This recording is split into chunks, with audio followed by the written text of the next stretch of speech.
Greg Hancock współpracuje już kolejny sezon z BETARD SPARCIE Wrocław. Zapytaliśmy więc go, na czym dokładnie polega jego rola w zespole.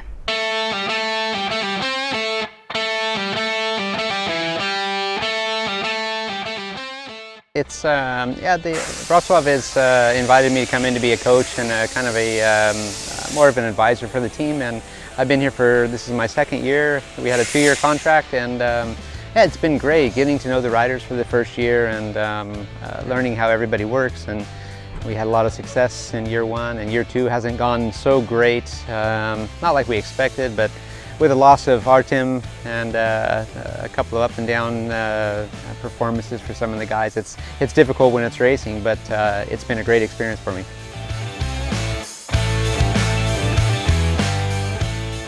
Working with guys like Bartek and Michał, you know, for me that's kind of a lot more focused, trying to help them to progress and try to find their way. And you know, it's always difficult when they're young. Although you can shape them, you know, you want to help to get the best out of them and teach them the right fundamentals and the right mental approach to racing. And some of them are very talented and figure it out fast, and some of them it's a little bit more of an effort. But Ty, Gleb, you know, Magic, Gleb you can still do a lot of things for. There's little piece of advice I just try to offer him here and there to try to help keep him going in a good direction, or you know, wherever I can help. He's pretty established, and it's just to remind them of specific things so that they don't lose focus on where they're going. And you know, you got guys like Ty, you got Magic that are very established in the team, Dan Bewley as well, who's coming up, like Gleb is as well. These guys, you can't really offer them a lot of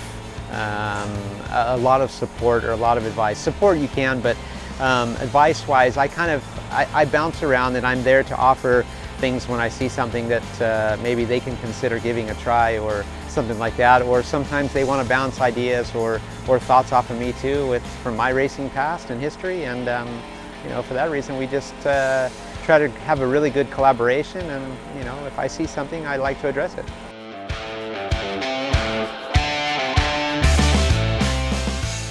The key for me, as being a rider myself, I know when I had a good coach, when I had a good manager, you need to have a good collaboration, and you need to read the rider, you need to read the person you're working with, so you understand when the right time to approach them is. You don't just dive in and try to fire information at them when they're not ready to receive it or accept it.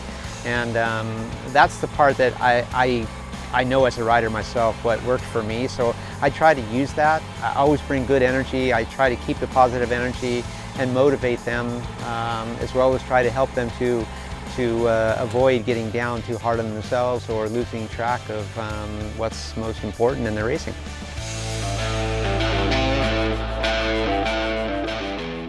I have. This year I haven't had the chance to work with them as much as I did last year, but obviously the U24, this is the first season that it's come in, and I only got to do 1 or 2 practices with them and a couple of meetings. But the 250 kids like Eric and Jakob, they've had, last year we had a great training session with them. This year I've had a couple of training sessions with them, and this is really, really fun because you're establishing key, as I like to call it, you're kind of installing really important software to these guys when they're young so that they can learn to work with it, and then they can just start making the updates as they go. So it's been a pleasure, and there's still a long way to go for some of them.